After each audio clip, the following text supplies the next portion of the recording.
নিজ হাতে উপার্জিত কামাই এটা পৃথিবীর শ্রেষ্ঠ কামাই, আলহামদুলিল্লাহ।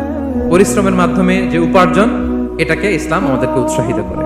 শুধু নামাজ, রোজা, জিকির এগুলো নিয়ে ইসলাম আমাদেরকে পড়ে থাকতে বলেনি।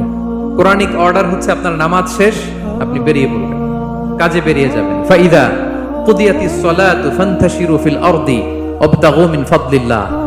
বিধানটা কার বলুন? আওয়াজ করে বলুন, বিধানটা কার?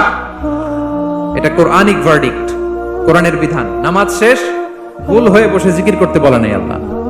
আল্লাহ বলেছে ফান্তাশিরু ফিল আরদ ওয়াবতাগু মিন ফাদলিল্লাহ, জমিনে ছড়িয়ে পড়ো, আল্লাহর রিজিক তালাশ করো। নামাজ শেষ, বেরিয়ে যাবে। কৃষক চলে যাবে মাঠে, শ্রমজীবী চলে যাবে ফ্যাক্টরিতে, শিক্ষকরা চলে যাবে তাদের শিক্ষা প্রতিষ্ঠানে, কর্পোরেট ওয়ার্ল্ডের লোকেরা চলে যাবে তাদের প্রতিষ্ঠানে। ডেভেলপমেন্ট করতে হবে, সিভিলাইজেশন করতে হবে। নামাজের পরে গোল হয়ে বসে থাকা চলবে না। কি ব্যালেন্স দেখেছেন?